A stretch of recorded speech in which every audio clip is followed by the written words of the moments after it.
Le retour des Habsbourg en Lorraine, l'archiduc Christian ainsi que Christophe et Adélaïde de Habsbourg-Lorraine, qui s'étaient mariés à Nancy l'année dernière, sont dans la cité ducale, et ce à l'occasion de la translation d'une relique de leur aïeul, le bienheureux Charles de Lorraine, dernier empereur d'Autriche.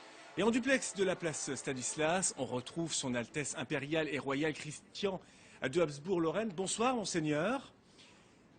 Bonsoir. Votre famille est historiquement très attachée à la Lorraine. La translation des reliques de Charles le Bienheureux, c'est une preuve supplémentaire de votre attachement à la Lorraine. Je crois qu'il y a un très profond attachement depuis très très longtemps. Il y a d'ailleurs de nombreux ancêtres qui reposent à la chapelle des Cordeliers. Il y a beaucoup de liens plus récents, le mariage de mon oncle Otto en 53, celui de mon fils il y a un petit peu moins d'un an. Et donc nous sommes très attachés. Heureusement, avons de plus en plus de prétextes pour revenir. Et demain sera particulièrement important et beau. La Lorraine représente quoi pour vous? Vous savez, le bienheureux Charles, avant de mourir, a encore dit à son fils, qui était à peine âgé de 10 ans, de ne jamais oublier la Lorraine. Donc c'est une terre qui est fondamentalement liée à la famille, notamment depuis le mariage du duc François avec l'impératrice Marie-Thérèse d'Autriche. Et donc il ne l'a jamais oublié. Dans les tentatives de paix, son grand souci, c'était que la Lorraine retrouve sa liberté.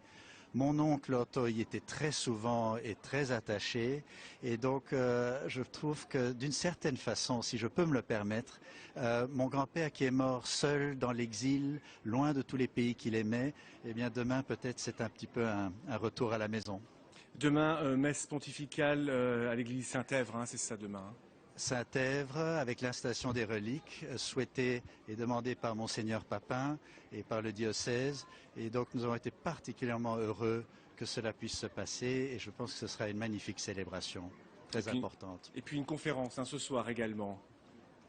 Alors ce soir, je vais essayer donc de parler bien sûr de la vie de mon grand-père, de ma grand-mère aussi, puisque son procès de béatification a commencé également, l'impératrice Zita, et avance rapidement.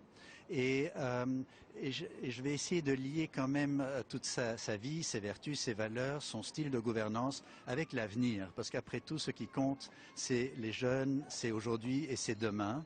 Et je pense que l'Autriche-Hongrie était quand même représentait à peu près 11 pays d'aujourd'hui, ou parties de pays. Et c'était une Union européenne un peu avant l'heure. Donc je pense qu'il y a quelques sources d'inspiration que l'on peut utiliser. Merci beaucoup, monseigneur, d'avoir accepté cette invitation dans notre 19 ans en Lorraine. Merci beaucoup. C'est moi qui vous remercie. Au revoir.